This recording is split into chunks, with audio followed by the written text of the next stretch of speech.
YouTubers. Well, we haven't seen a video for very long, and that's mainly because I've been busy with school and other shit, and every time I go to make a video, go to make it, never make it, whatever, blah blah blah.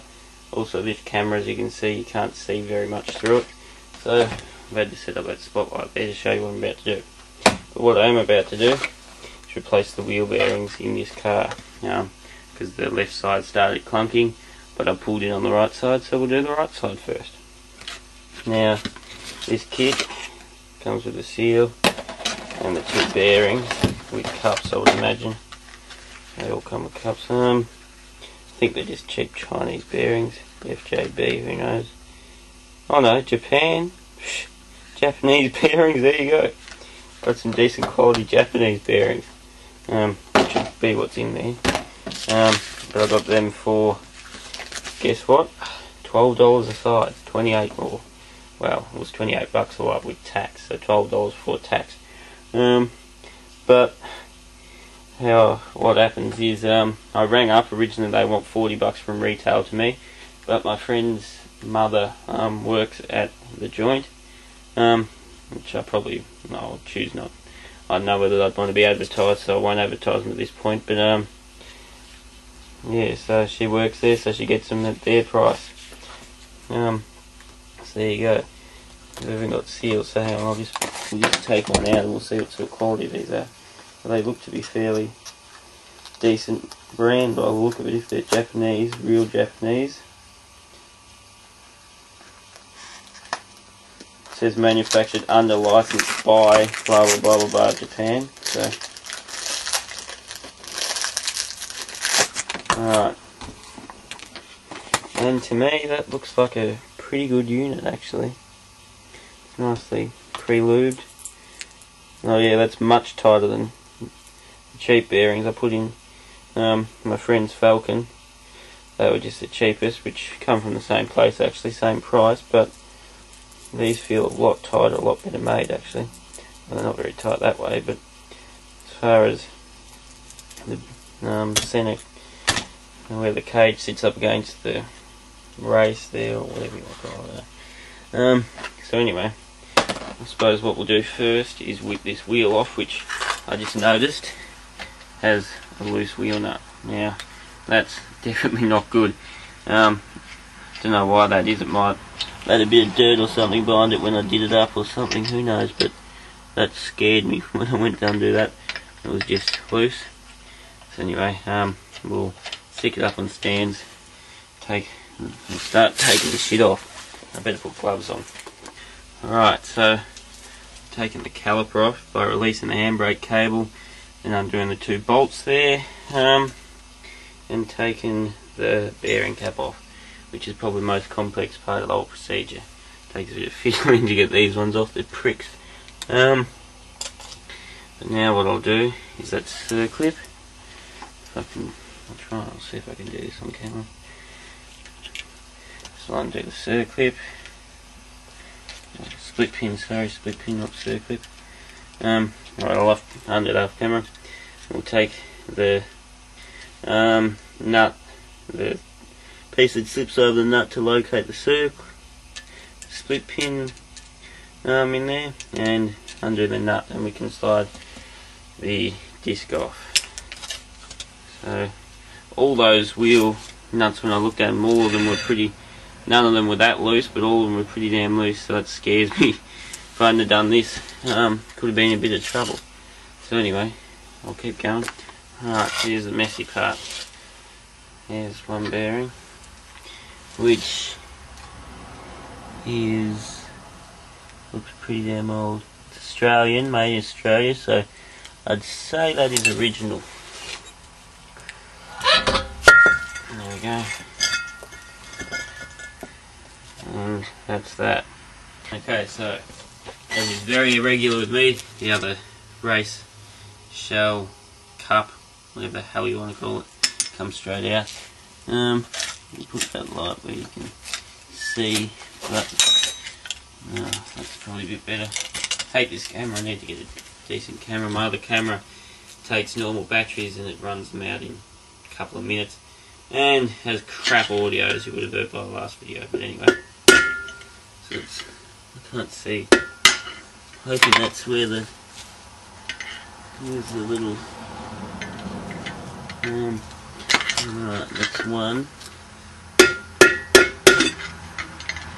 See, these might not be so easy as the last one.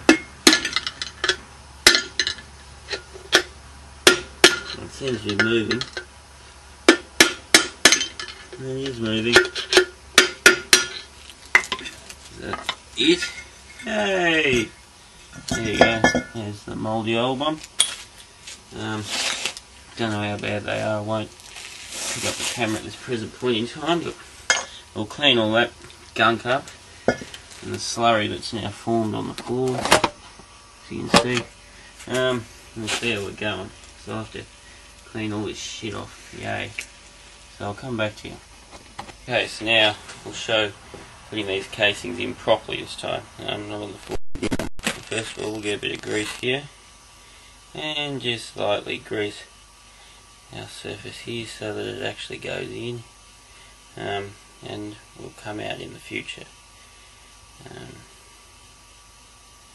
There we go. Just got a thin layer, and make sure you put it with the tapered end, so the taper, the bigger diameter is facing outwards. So obviously then if you do it the other way, you won't get your bearing, which I'm sure someone's done before, but still. Now, to start off, just to get it in there, we want to get it in straight, so we'll start by just tapping until it's in straight, and you can keep going. Now what I'll do, so I've got my old casing here. Now to make it so I can get it out easily, I forgot to mention this before, I'll just take it to the linish, just linish a bit off the edges so that when I stick it in here with this, it isn't a press fit, because if you just hammer this new one or the old one straight on top of the new one, it'll get stuck obviously. So I'll go and do that. I'll go and grind this, because I can't find what I did with the original one I used. It's under the car somewhere, so I might as well just go and grind this. It'll take 2 seconds. Okay, I could probably do it taking a little bit more off. Oh, that's alright. So now we'll use this one. We'll just tap this one flat first.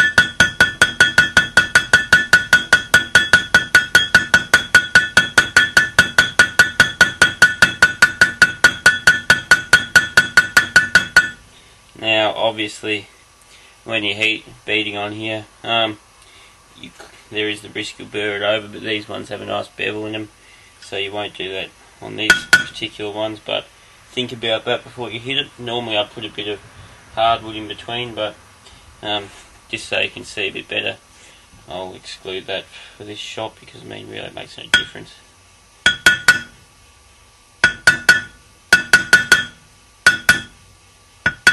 Now this is the hard part, getting this shell to just start to sort of find the lip in there.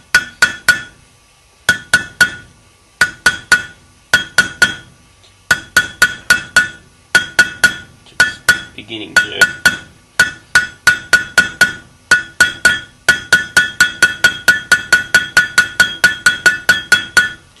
And we've got another 1/4 of an inch or so.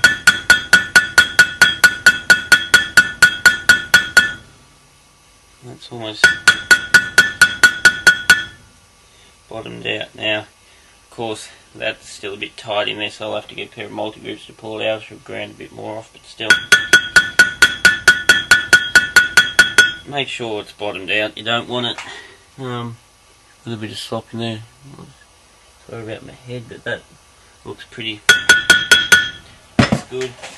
Now, I'll probably do this off camera, but yeah, I'll have to get the screwdriver in there to pry that one out. That's alright, I'm sure you can handle that. Okay, so the part I'm about to do is probably the messiest and also the most crucial. And the right that it's done properly. Don't drop your bearing. You get a palm full of grease, and we need to run that into the new bearing. So now get it in there. You need to turn the bearing in the grease like so. until you see a proper coating all the way on the inside of those rollers. You see how there's a big gap in there. You want to fill all of that. I mean, that's the most crucial part of the job, apart from knocking the seal right and lubricating the seal lips. If you don't lubricate the seal, you'll be back there in a couple of weeks. If water gets in there, rusts them up. Maybe in a couple of weeks, but not long anyway. So that's that one done. So you just want to rub it in your hand. Make sure the inner part isn't spinning. You want just the outer brace to spin, and just make a nice mess. If you're really messy, then you've done it properly. So do that to the other one.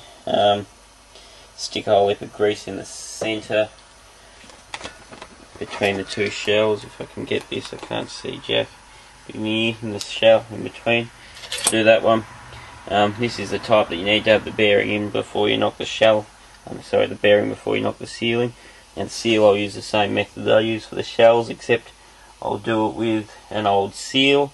I'll lube everything up nicely as I did, and knock it until it's about flush, or maybe just a bit under. Okay, so we've got a beautiful new seal installed there. Did it the same method as the bearing shells. By that I mean use the shells to knock the seal in, and did it nice and sheepishly. Now I've packed that all with grease, did the bearings properly. I'll show you how to do that on the other side, and cleaned up all the spindle and everything. Didn't really clean up the back plate too much, just wiped all the crap off. But I mean, really, and those bolts there, they're the 4 bolts basically hold the wheel on the car, so make sure they're tight. Might be a good idea. Or hold the whole hub on. I suppose the caliper assembly holds it on somewhat, but that's not going to do a lot in the event that those nuts work their way out, because really in theory they could all work their way all the way out. Doubt it happened, but it could. So anyway, now clean this disc up, clean all the crap off, so that I'm not putting a dirty disc on, because then the brakes won't work too well. But as you can see, those pads are rooted anyway, but I just don't have the money at the moment. So we'll clean that up. Alright, we're all cleaned up and ready to go back on. So you can see that, don't know if you can. Now I've packed this full of grease. Make sure you hold your bearing from under here, because that'll want to fall out as well. And slide it on. Now I've packed this bastard full of grease, so it'll take a bit to get it on there. Alright. Now what I really should do is have a look behind and see how much grease got pushed out into that seal, if any got pushed out of the seal.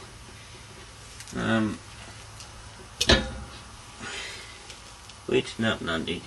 I just thought because I packed it so full, I would have expected it to shoot out this end, but that's alright. Now, lubricate the lips of the seal. If you don't, you'll be back here replacing the seal in no time. Now all we've got to do is take the washer, which is around. Okay, so that's been on my list for about the past week, I suppose. We're all finished now. Both sides, wheels are on. I'll take it for a drive around tomorrow, or maybe tonight, we'll see. It's quite late though, Mum's in bed, so I can't. And then tomorrow I'll take the bearing caps back off and adjust the bearings, just to be on the safe side, because I like to, make sure they're done nice and not too tight, not too loose either. But anyway, that's that done. So anyway, $28.40 exactly it cost, which you cannot beat, and took me about an hour, I suppose, half an hour aside. So yeah, thanks for watching.